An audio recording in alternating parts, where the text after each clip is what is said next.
Bismillahirrahmanirrahim. Assalamualaikum warahmatullahi wabarakatuh. Alhamdulillahirabbil alamin. Hadana li hadza wa ma kunna linahtadiya laula an hadana. Asyhadu an la ilaha illallah wahdahu la syarika lah, syahadatan arjun najata min al-'adzabil alim wal fawza bil na'imil muqim wa asyhadu anna Muhammadan abduhu wa rasuluhu.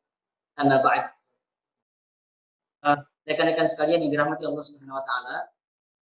Pada hari ini insyaallah kita akan membahas periode awal dari sejarah Islam di Nusantara dan kaitannya dengan pelayaran dagang dunia yang menjadi sarana bangsa kita, bangsa Indonesia, atau yang kita kenal juga dengan masyarakat Nusantara, ya, menjadi awal perkenalan masyarakat kita dengan Islam.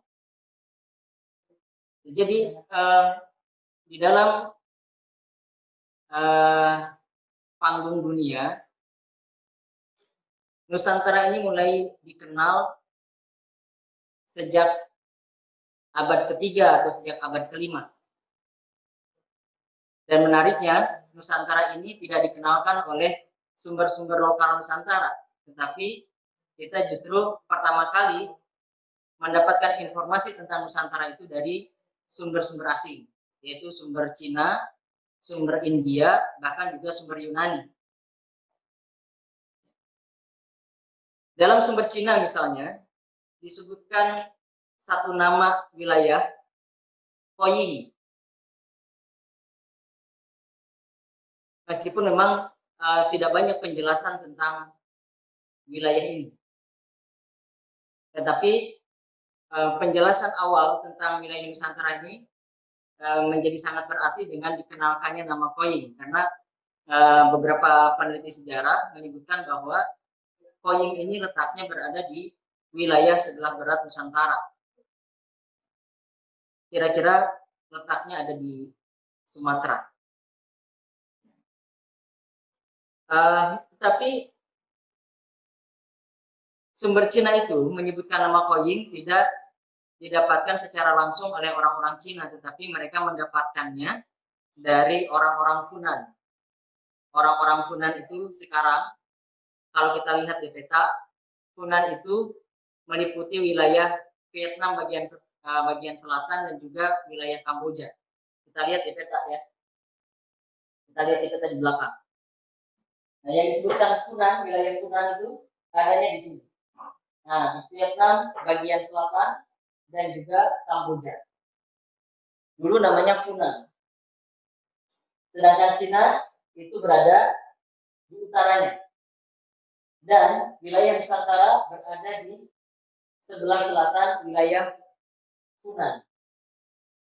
Jadi kesimpulannya, pada waktu itu, abad ketiga, orang-orang Cina itu belum bisa mengakses langsung wilayah Nusantara, tetapi mereka mendapatkan informasi-informasi tentang Nusantara ini adalah dari orang-orang Funan atau orang-orang Vietnam dan orang-orang Kamboja sekarang. Sehingga kesimpulannya, saat itu di abad ketiga, artinya orang-orang Cina belum berinteraksi secara langsung dengan orang-orang Nusantara. Tapi sekali lagi mereka mendapatkan informasi tentang Nusantara itu adalah dari orang-orang Vietnam dan orang-orang Kamboja. Nah, tetapi informasi yang lebih jelas justru dijelaskan oleh Groeneveld, yaitu ketika beliau menjelaskan tentang catatan perjalanan seorang biksu Buddha asalnya dari Cina, namanya Faxian. Ya, ini dengan logat kita ya, bukan dengan logat orang-orang Cina ya. Namanya Faxian, kita sebut saja begitu ya, biar lebih mudah. Nah, Faxian ini pernah melakukan perjalanan pada abad ke-5 Masehi dari Cina menuju ke arah barat, yaitu ke India. Tujuannya adalah untuk mencari ajaran Buddha. Ketika berangkat dari Cina, dia melalui jalur sebelah utara.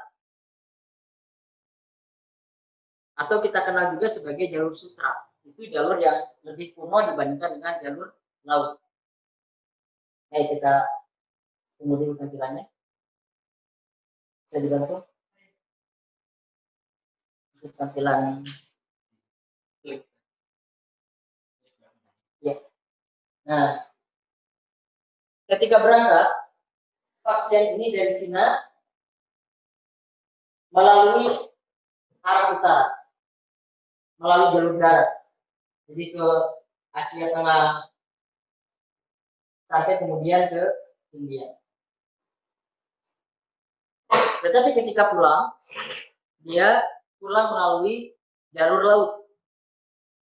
Dia naik kapal dari Sri Lanka melalui jalur laut, dan kemudian dia sempat singgah dia sebutkan dalam catatannya di wilayah yang namanya Yavadi. Dia sebutkan dalam catatannya dia singgah di wilayah Yavadi. Kemudian dia jelaskan karakteristik masyarakat di sana seperti apa. Dia katakan bahwa di masyarakat itu banyak penyembah berhala dan banyak juga penganut agama Hindu, tapi sangat sedikit mereka yang menganut agama Buddha. Dan dia tidak menemukan orang Cina satupun di situ. Saat itu tidak menemukan orang Cina satupun di wilayah itu.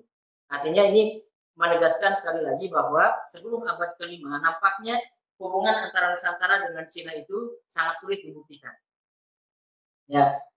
Nah, setelah dia singgah selama kurang lebih 5 bulan di wilayah Yavadi itu, yang kemudian diidentifikasi Yavadi itu adalah Jawa.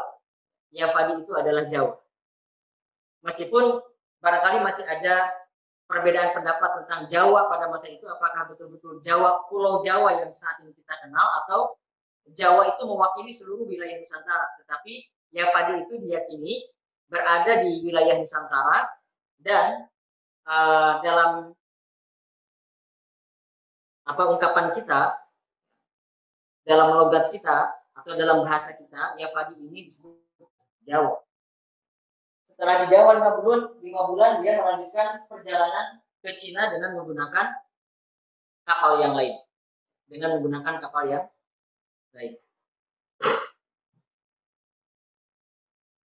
Baik.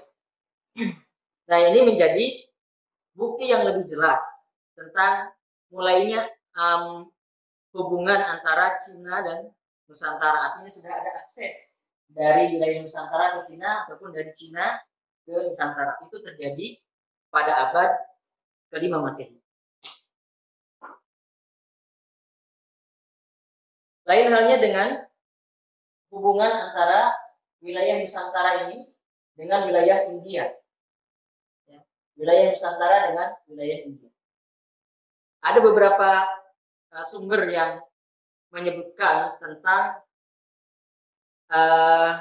nama-nama yang ada di dalam sumber-sumber India. Misalnya dalam karya Kiskindakanda, judulnya Ramayana, saya kira nama itu tidak asing di tengah-tengah kita ya. Kisah Ramaya ini menyebutkan salah satunya ada tentang Suwarnadipa. Suwarnadipa itu kemudian para ahli sejarah menyebutnya itu adalah wilayah Sumatera. Jadi Suwarnadipa yang disebutkan dalam kisah Ramayana itu adanya di Sumatera. Kemudian juga dalam dongeng-dongeng Jataka itu disebutkan tentang Suwanabumi. Suwanabumi itu artinya negeri emas. Negeri emas. Dan itu oleh Levi, seorang ahli sejarah, ditafsirkan Suwanabumi itu adanya di wilayah sebelah timur Teluk Benggala. Teluk Benggala ini ada di sini. Jadi kira-kira adanya di Asia Tenggara. Disebutkan sebagai Suwanabumi yang artinya negeri emas. Nah, rupanya penyebutan negeri emas ini ya sesuai dengan yang disebutkan oleh seorang penulis Yunani di dalam teks kuno Yunani, yaitu Peripulus. Dalam Peripulus itu disebutkan adanya Krise wilayah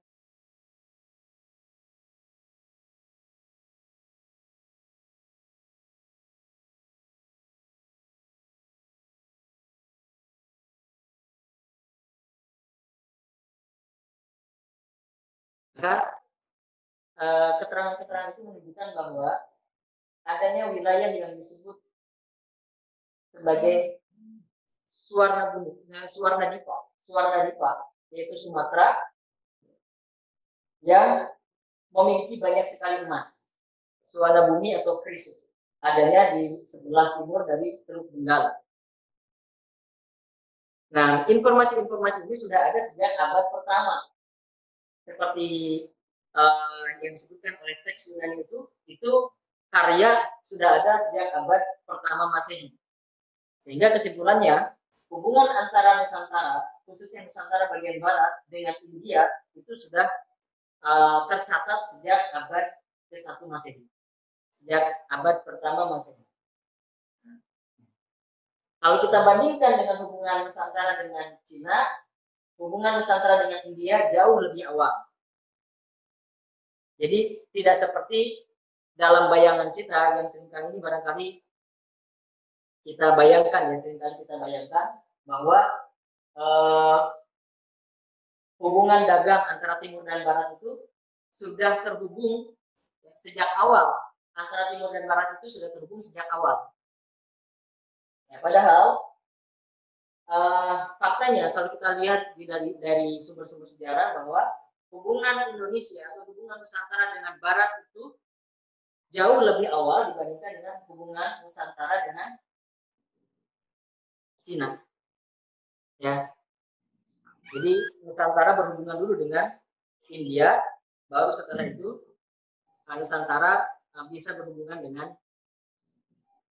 Cina. Nah, nanti kita akan mengetahui mengapa itu bisa terjadi, apa faktor-faktornya. Ya. Faktor-faktornya adalah karena pada abad keempat Masehi atau awal abad keempat Masehi, ya, itu terjadi satu pergolakan politik di Cina, khususnya di Cina bagian utara. Nah, di sini. Cina bagian utara itu terjadi pergolakan politik. Di samping itu juga adanya serangan orang-orang barbar, kemungkinan dari wilayah Asia Tengah. Berasal dari wilayah Asia Tengah menyerang orang-orang yang berada di Cina Utara. Sehingga yang terjadi, orang-orang Cina Utara ini mengungsi ke wilayah selatan. Ya, mengungsi ke wilayah selatan Cina. Sedangkan wilayah utara Cina ini lambat laun mulai ditinggalkan. Sehingga menjadi wilayah yang kira-kira bisa kita katakan tidak cukup kondusif untuk diadakan satu interaksi perdagangan. Ya, karena banyak terjadi kekacauan, banyak terjadi serangan-serangan dari orang-orang barbar, sedangkan situasi politik di internal masyarakat Cina juga sedang tidak baik, khususnya masyarakat Cina bagian utara. Nah, karena situasi-situasi inilah, maka orang-orang Cina, terutama para bangsawannya, mereka menetap di wilayah Cina Selatan. Dan lambat laun mereka mulai beradaptasi, mereka juga membangun sistem perdagangan mereka, dan akhirnya mereka sangat mengandalkan sistem perdagangan laut. Sistem perdagangan laut. Baik. Ya. Nah, jadi inilah awal mula mengapa kemudian Cina mulai memiliki perhatian besar terhadap jalur laut. Ya. Karena memang jalur utara sudah tidak lagi memungkinkan untuk bisa menjalankan satu sistem perdagangan yang kondusif. Ya. Nah, sejak itulah baru Cina mulai melakukan eksplorasi ke wilayah yang sebelah selatan. Pertama kali memang mereka melakukan eksplorasi ke wilayah Funan dan Kamboja, Vietnam, dan setelah abad kelima itu atau awal abad kelima, ya mereka mulai melakukan eksplorasi lebih ke selatan lagi, yaitu ke wilayah Nusantara. Baik. Nah, di sisi lain, masyarakat yang berada di wilayah barat,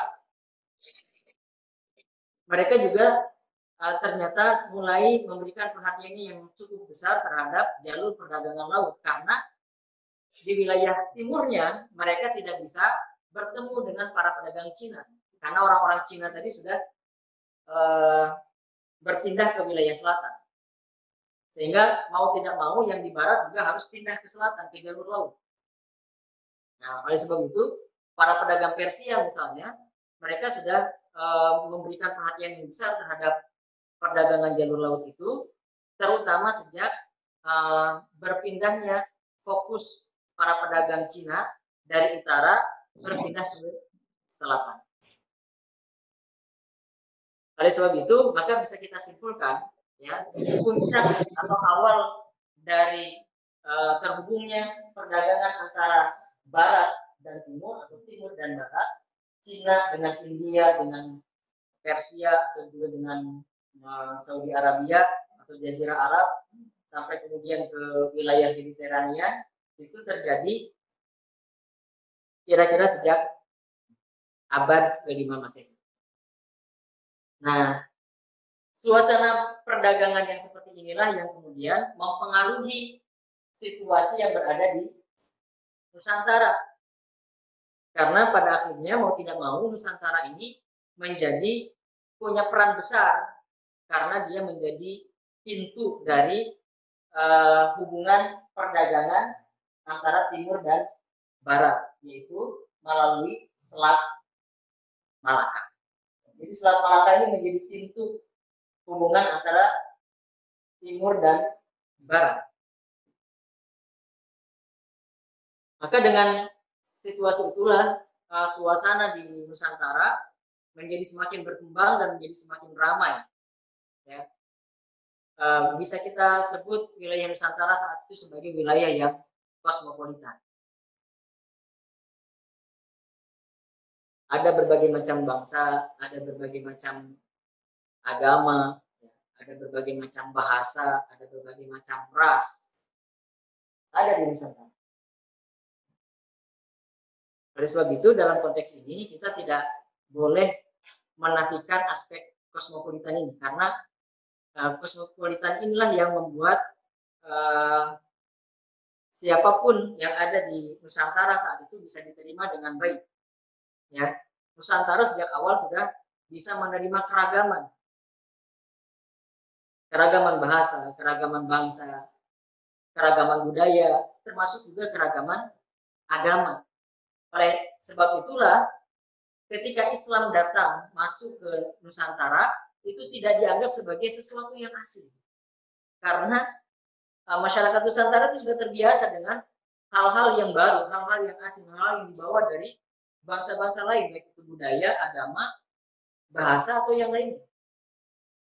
Sehingga ini harus menjadi catatan penting bagi kita, bahwa kosmopolitanisme itu yang menjadikan Islam lebih mudah untuk masuk ke Nusantara sejak masa-masa awal, karena Nusantara sendiri tidak pernah alergi, masyarakat Nusantara sendiri tidak pernah menganggap asing ya agama manapun, agama Hindu, agama Buddha, termasuk juga agama Islam.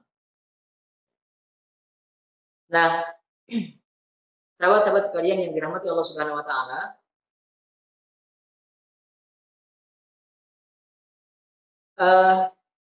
ada banyak teori memang yang menjelaskan tentang Islamisasi di Nusantara. Dan para ahli sejarah belum sampai pada kesepakatan bersama, ya setidaknya tentang 3 hal dalam konteks Islamisasi di Nusantara itu. Yang pertama adalah tentang waktunya, kapan sebenarnya Islamisasi Nusantara itu dimulai. Yang kedua, para pembawanya, siapa yang membawa Islam ke Nusantara ini? Apakah para ulama, atau para pedagang, atau sufi, atau yang lainnya? Nah, dalam hal ini juga para sejarah belum bersepakat. Yang ketiga, asal kedatangannya. Islam ini yang datang ke Nusantara dari mana asalnya? Apakah dari India? Apakah dari Persia? Apakah dari Arab? Atau bahkan ada yang menyebutkan dari Cina? Nah, tentang tiga hal ini para ahli sejarah belum bersepakat.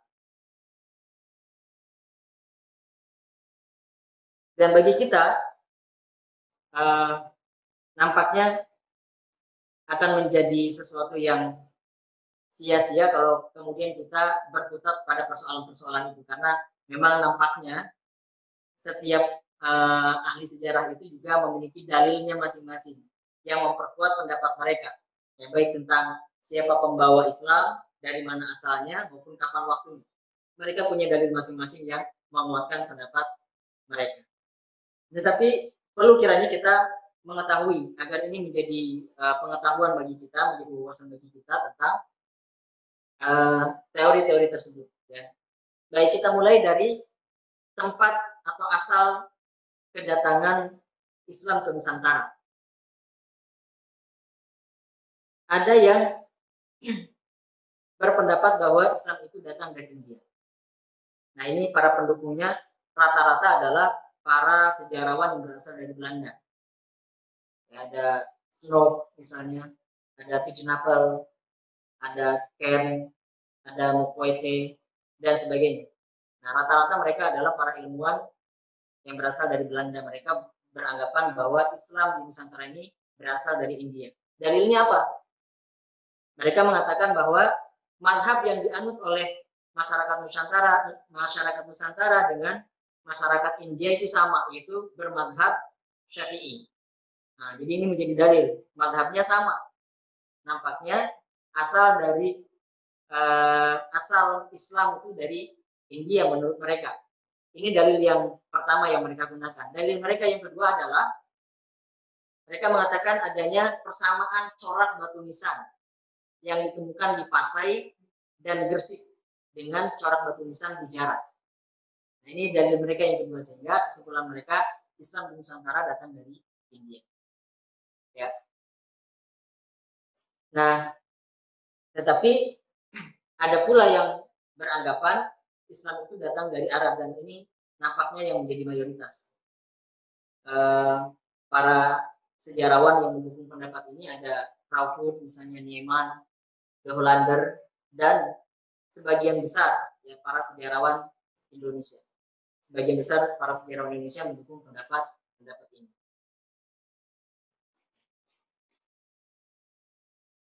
Lalu yang kedua, tentang pembawanya. Siapa yang membawa Islam ke Nusantara ini? Ada yang berpendapat bahwa yang membawanya adalah pedagang. Dan pendapat ini rupanya mayoritas. Bahkan ketika tadi para sejarawan berbeda pendapat tentang asal kedatangan Islam itu, mereka bersepakat tentang pembawanya. Tadi sejarawan-sejarawan yang saya sebutkan, mereka bersepakat bahwa Islam itu dibawa oleh para pedagang. Tetapi rupanya ada yang membantah, ada yang tidak sepakat. Ya. Yang tidak sepakat itu namanya adalah Anthony Jones. Dia membuat satu penelitian dan kesimpulannya bahwa menurut dia pembawa Islam ke Nusantara itu adalah orang-orang sufi. Saya kira kajian tentang itu bisa kita dapatkan dari buku yang dia tulis. Tapi tujuan kita sore hari ini nampaknya tidak lebih banyak untuk membahas semua perdebatan tentang teori-teori masuknya Islam ke Indonesia. Jadi cukup kita tahu bahwa ada perbedaan-perbedaan pendapat di dalam menentukan siapa pembawa Islam ke Nusantara, dari mana asalnya, dan kapan terjadinya. Jadi setidaknya ada dua pendapat tentang siapa yang membawa Islam ke Nusantara. Yang pertama adalah yang berpendapat mereka yang membawa Islam ke Nusantara itu adalah para pedagang, dan yang kedua yang berpendapat bahwa yang membawa Islam ke Nusantara itu adalah kaum sufi.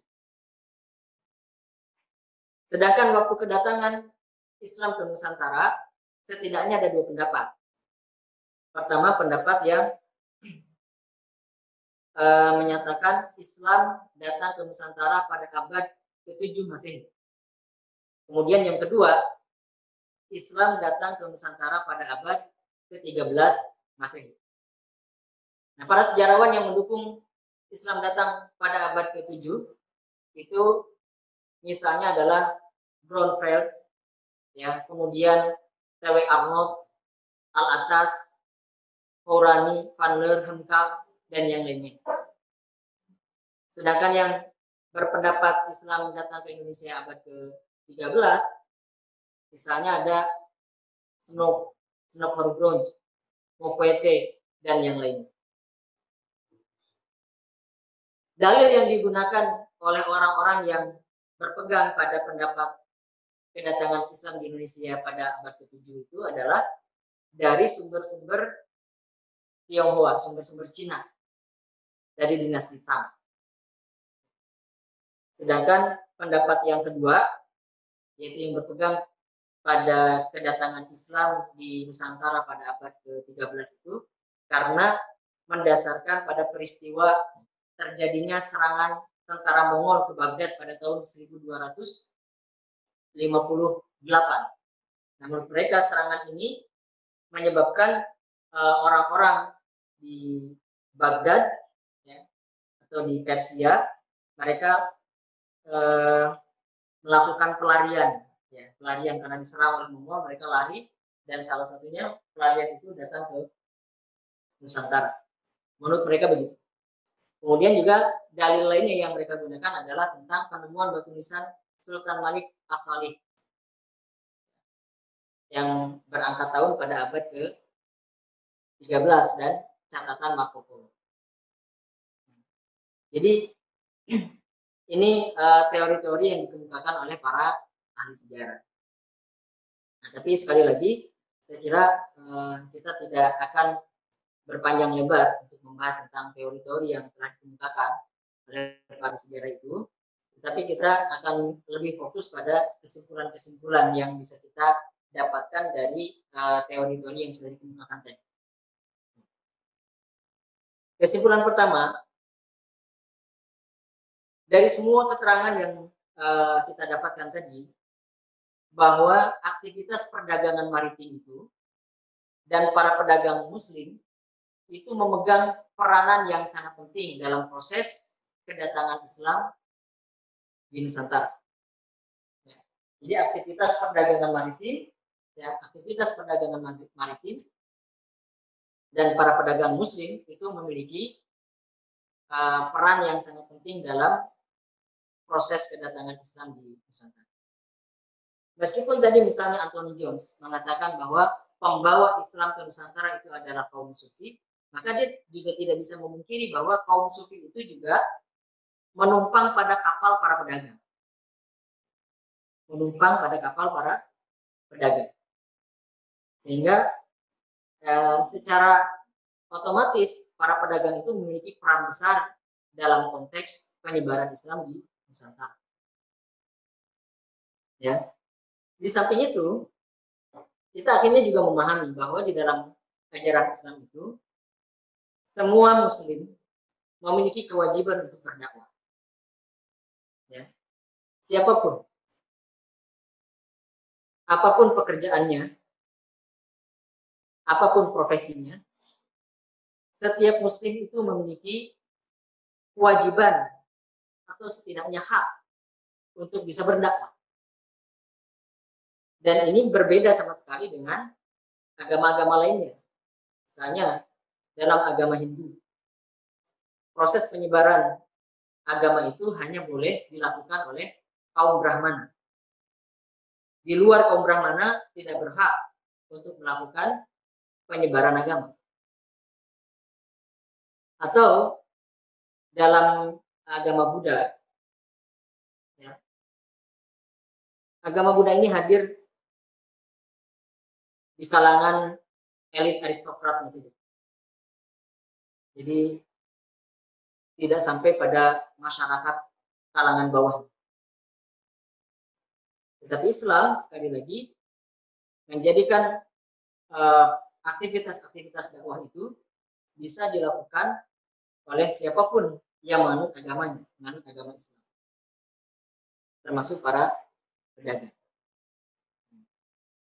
Oleh sebab itu sangat mungkin para pedagang yang datang ke Nusantara, meskipun pekerjaan utama mereka ini adalah pedagang, sangat mungkin mereka juga melakukan dakwah. Kita tidak sedang menghitung bagaimana efektivitas dakwah mereka. Tetapi saya kira sejak masa-masa awal, ya, dakwah Islam itu sudah dilakukan oleh orang-orang Muslim yang mereka berdagang sampai ke Nusantara, bahkan sampai ke Cina. Ya. Baik, ini kesimpulan yang pertama. Kemudian kesimpulan yang kedua, sejak ditemukannya jalur perdagangan laut, wilayah Nusantara ini menjadi wilayah kosmopolitan, menjadi wilayah yang sangat ramai didatangi oleh bangsa-bangsa lain, baik dari timur, Cina, kemudian Indochina, ataupun dari barat. Ada yang dari Sri Lanka, India, ya, dari Malabar, dari Coromandel, kemudian dari Persia, dari Arab, dan mereka datang ke wilayah Nusantara. Ya. Nah, karena ramainya perdagangan di wilayah Nusantara, terutama di wilayah Nusantara bagian barat, di Selat Malaka. Selat Malaka ini ramai didatangi para pengunjung, jadi entrepot, jadi pelabuhan besar, di mana para pedagang datang di situ menjadikan dagangannya atau sekedar menyimpan di tempat-tempat penyimpanan mereka, gudang-gudang mereka. Ini membuat Islam Nusantara itu menjadi sangat ramah terhadap hal-hal yang sifatnya asing.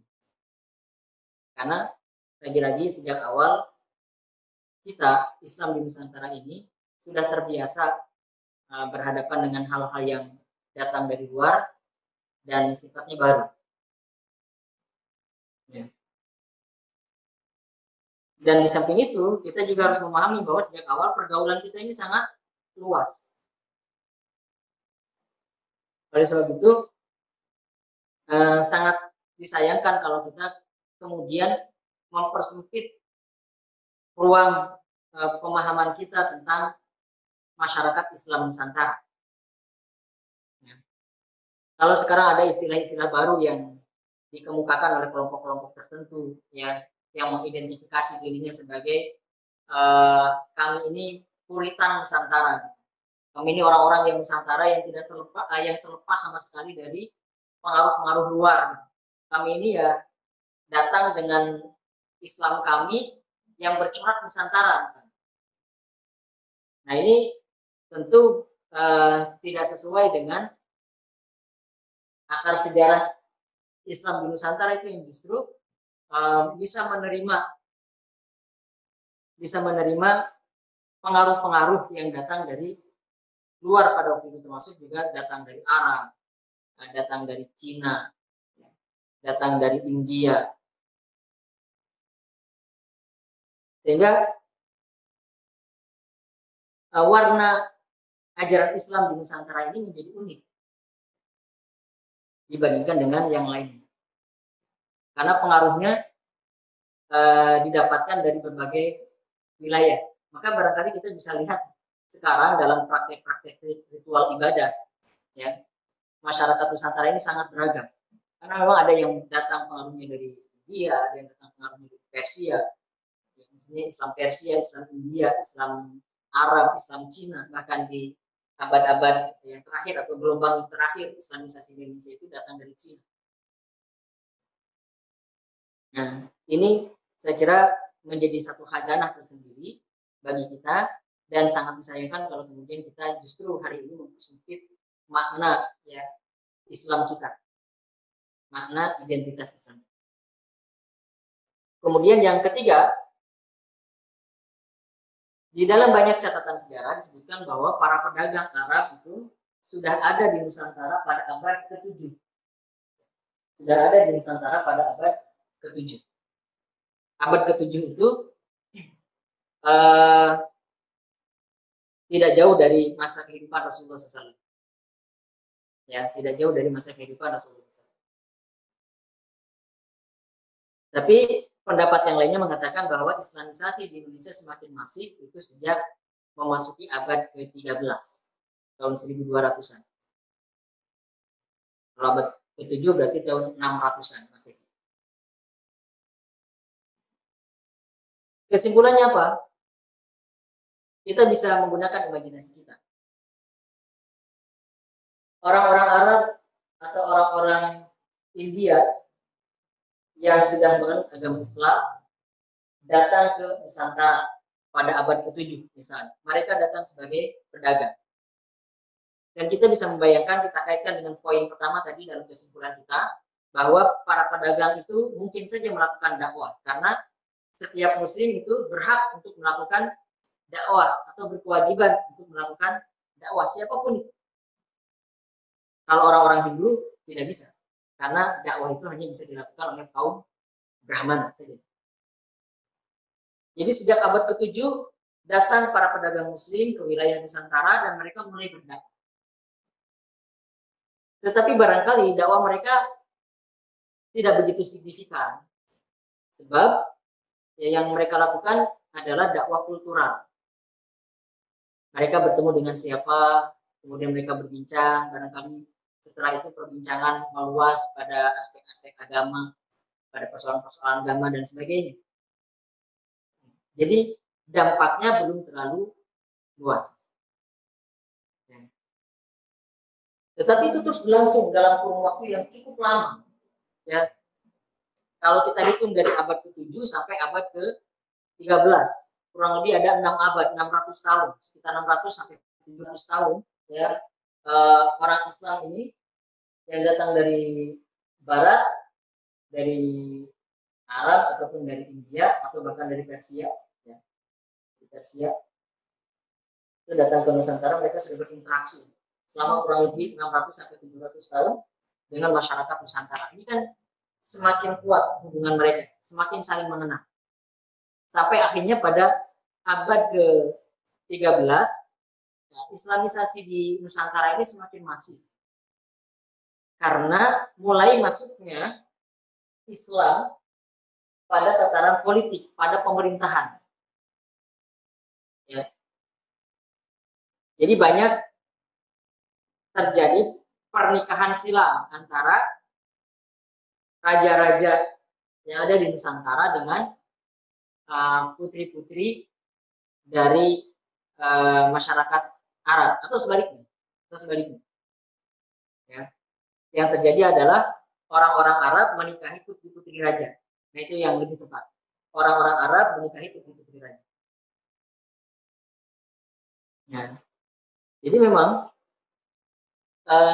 masyarakat Arab di mata para penguasa di Nusantara ini rupanya mendapatkan kedudukan yang cukup prestisius. Ya, barangkali kalau kita lihat dari sisi fisiknya saja ya, orang-orang Arab, kita bisa bayangkan saat itu mereka adalah para pedagang, orang-orang kaya datang ke Nusantara dengan pakaian-pakaiannya yang megah gitu, lalu kemudian dengan postur tubuh tinggi besar, putih, hidungnya mancung, ya wajahnya tampan gitu. Nah, mereka tidak sulit untuk bisa diterima di kalangan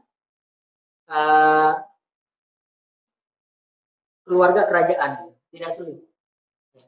Ketika dinikahkan dengan putri raja ya pantas lah, kira-kira pantas. Orangnya kaya raya, ya tampan, gitu, terhormat, dan dengan pengaruh inilah lalu Islam semakin besar pengaruhnya di tengah-tengah masyarakat Nusantara. Sehingga kesimpulannya adalah memang dakwah melalui jalur kultural itu berjalan bisa sangat lambat. Tetapi ketika Islam sudah memasuki wilayah politik, ya, masuk ke kerajaan, masuk ke pemerintahan, maka pengaruh Islam itu berjalan bisa sangat cepat. Bisa sangat cepat. Nah, itu kesimpulan kita yang ketiga. Kesimpulan kita yang ketiga. Kesimpulan kita yang keempat, Islam di Nusantara ini,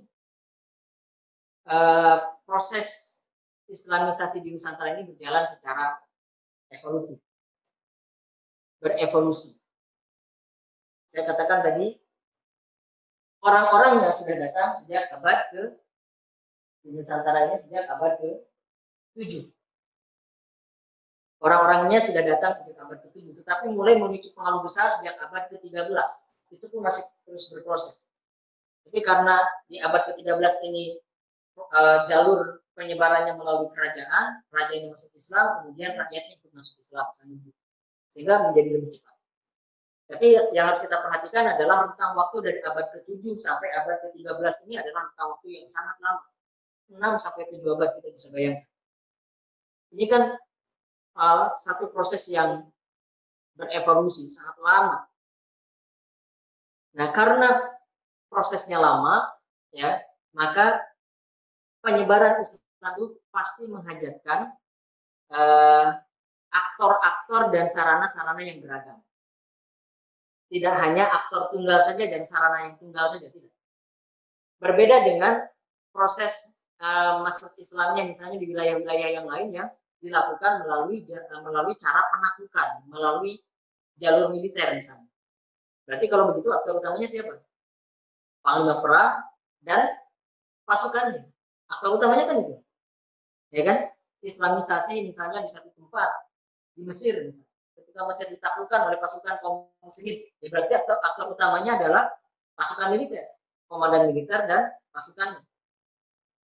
Dan cepat proses Islamisasinya terjadi dengan sangat cepat. Wilayah itu ditaklukkan, ya, kemudian kaum muslimin berkuasa di situ, itu relatif lebih cepat proses Islamisasinya. Tetapi yang terjadi di Nusantara tidak demikian, karena prosesnya tidak melalui penaklukan, tetapi melalui proses penyerapan budaya, ya, infiltrasi pengaruh yang berlangsung dalam waktu yang cukup lama dan sebagainya, sehingga proses yang seperti ini pastilah memerlukan aktor yang banyak, aktor yang tidak tunggal saja, dan sarana yang banyak. Jadi masuknya Islam di Nusantara bukan karena faktor politik saja misalnya, bukan karena faktor militer saja misalnya, bukan itu.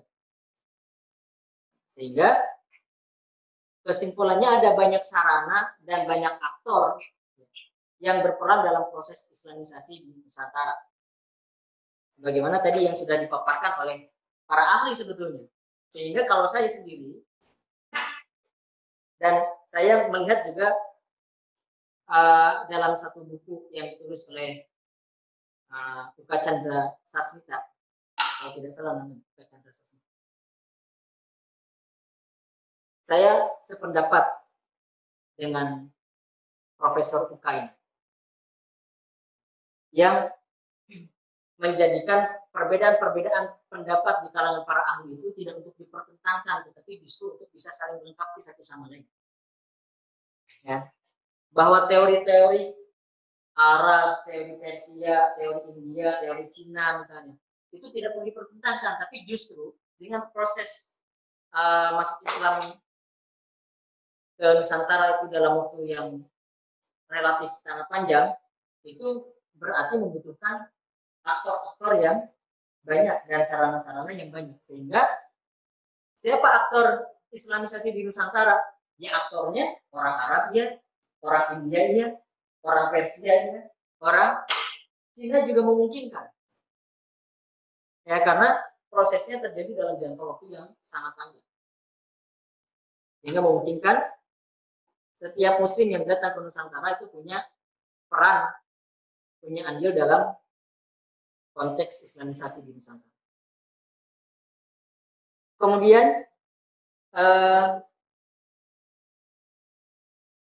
ada juga teori yang mengatakan pembawa Islam itu adalah pedagang. Ada juga yang mengatakan sufi. Tapi kalau kita simpulkan, bahkan bisa kita perlebar lagi, tidak hanya sekedar para pedagang, tidak hanya sekedar kaum sufi, tetapi juga bisa para pengajar, para mubalik, ya, seperti yang terjadi di Pulau Jawa. Di Jawa itu kan yang membawa Islam ke Jawa itu adalah para dai, para mubalik, para ulama. Mungkin di antara mereka juga sebagian besar adalah kaum sufi. Kemudian kita kenal sekarang sebagai Wali Songo. Ya. Jadi sekali lagi yang punya peran dalam proses islamisasi di Nusantara itu bisa saja para pedagang mungkin, ya, bisa juga para mubalik mungkin juga, kaum sufi mungkin juga, ya. Pengajar agama mungkin juga, mereka semua punya peran. Karena sekali lagi proses islamisasi ini berlangsung dalam waktu yang sangat lama. Ya. Karena memang ada dua hal yang menjadikan islamisasi di Nusantara ini tidak bisa digeneralisir.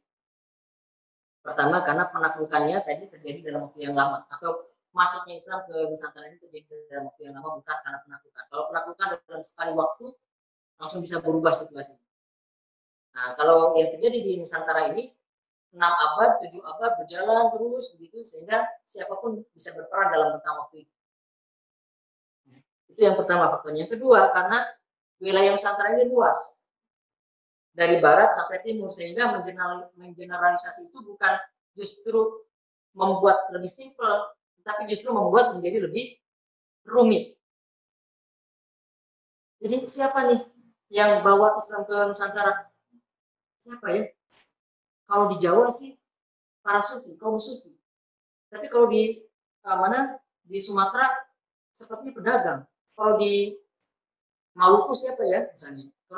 Ya, jadi menjadi lebih rumit kalau kemudian kita harus mengeneralisasi, karena rupanya di setiap wilayah itu bisa jadi kasusnya berbeda-beda. Di Jawa pembawa Islam ke Jawa bisa jadi berbeda dengan pembawa Islam di Sumatera. Gitu. Jadi mengeneralisasi itu justru menjadi langkah yang membuat kita mempersulit diri. Maka kita lebih nyaman dan lebih rasional dengan mengatakan bahwa siapa yang membawa Islam ke Nusantara, ya bisa pedagang, bisa membalik, bisa kaum sufi, bisa pengajar agama, dan sebagainya. Kemudian sarana yang membawa Islam ke Nusantara itu apa? Apakah perdagangan? Ya, kalau perdagangan saya kira tidak bisa kita bantah. Memang perdagangan yang pertama kali mengenalkan wilayah Nusantara pada dunia dalam sejarah, yang pertama kali yang menjadi dikenal Nusantara ini adalah karena adanya hubungan dengan Cina dan hubungan dengan India, sehingga mulai disebut wilayah Nusantara itu dalam sumber-sumber mereka. Bisa juga melalui perkawinan, bisa juga melalui birokrasi, pendidikan, tarekat-tarekat sufi, seni dan lain sebagainya. Itu kan bisa menjadi sarana islamisasi. Contoh saja, melalui perkawinan. Adanya perkawinan antara Putri Campa yang seorang muslimah dengan Raja Majapahit, ya kan? Brawijaya. Brawijaya itu kan permaisurinya adalah seorang muslim. Raja Majapahit itu permaisurinya adalah seorang muslim. Kemudian juga Maulana Ishak misalnya menikahi putri Raja Belambangan yang kemudian melahirkan Sunan Giri, Raden Rahmat atau Sunan Ampel, melahirkan Sunan Giri. Kemudian Raden Rahmat misalnya atau Sunan Ampel menikah dengan Nyai Gede Manila, putri Tumenggung Wilwatikta. Kemudian Sunan Gunung Jati menikah dengan putri Kawung Anten. Syekh Abdurrahman menikah dengan putri Raden Ayu Teja. Ya, jadi pernikahan itu juga bisa menjadi sarana islamisasi. Ya, tidak hanya melalui dakwah saja, ya dakwah memang dilakukan oleh para mubaliknya, oleh para sufinya barangkali dilakukan itu. Ya, tetapi sarana-sarana lain juga ikut berjalan bersamaan di waktu itu. Banyak orang-orang muslim yang menikah dengan perempuan-perempuan non-Muslim. Yang saat itu lebih banyak mereka merupakan putri-putri dari penguasa raja setempat. Kemudian ada juga yang barangkali dibawa melalui sarana dakwah. Misalnya yang paling masyhur adalah yang dilakukan oleh Wali Songo di Jawa. Jadi yang membawa Islam ke Jawa itu adalah Wali Songo. Sehingga yang menjadi aktor utama dari Islamisasi di Jawa itu adalah mubalik, para ulamanya, para pengajar agama, atau sebagian besar mereka juga adalah kaum sufi. Di Makassar juga misalnya ada 3 mubalik yang terkenal yang membawa Islam ke sana. Ada Datori Bandang, Datori Patimang, kemudian Datori Tirto, Datori Tiro, ya itu juga para mubalik yang membawa Islam ke wilayah Nusantara. Nah, jadi sekali lagi mengeneralisir Islamisasi di Nusantara hanya pada satu teori saja itu justru akan mempersulit. Tapi justru yang bisa kita lakukan adalah menjadikan semua teori-teori yang ada itu sebagai satu informasi bagi kita bahwa ada banyak aktor yang sangat berperan dalam proses Islamisasi di Nusantara. Ada banyak sarana yang dibawa oleh para aktor itu untuk memasukkan nilai-nilai Islam atau pengaruh-pengaruh Islam ke Nusantara, mulai pendidikan, pernikahan, perdagangan, apalagi politik dan sebagainya. Nah, jadi bagi kita ini menjadi satu kesimpulan yang seharusnya membuat kita bangga terhadap bangsa kita, ya, bahwa kita ini kaum muslimin di Nusantara sejak awal dilahirkan dalam keragaman, dalam banyak sekali perbedaan, karena faktor-faktor yang sangat beragam juga yang mempengaruhi masuknya Islam di Nusantara. Banyaknya juga aktor yang membawa Islam ke Nusantara, banyaknya juga sarana yang mengantarkan Islam itu pada masyarakat Nusantara. Sehingga sebetulnya kita ini sudah tidak lagi gagap dengan masalah-masalah keragaman, ya, toleransi. Saya kira masyarakat Islam Nusantara itu sejak lahir gitu ya, sejak lahir kita ini sudah terdidik tabiatnya, karakternya sebagai masyarakat Muslim yang toleran, yang tidak gagap terhadap perbedaan-perbedaan dan keragaman. Ya, baik. Saya kira demikian yang bisa saya sampaikan. Bagaimana pengaruh perdagangan dunia, pelayaran yang terjadi antara timur dan barat memiliki pengaruh yang besar terhadap proses Islamisasi di Nusantara. Terima kasih. Saya kira demikian yang bisa saya sampaikan. Silakan kalau ada tanggapan bisa disampaikan. Assalamualaikum warahmatullahi wabarakatuh.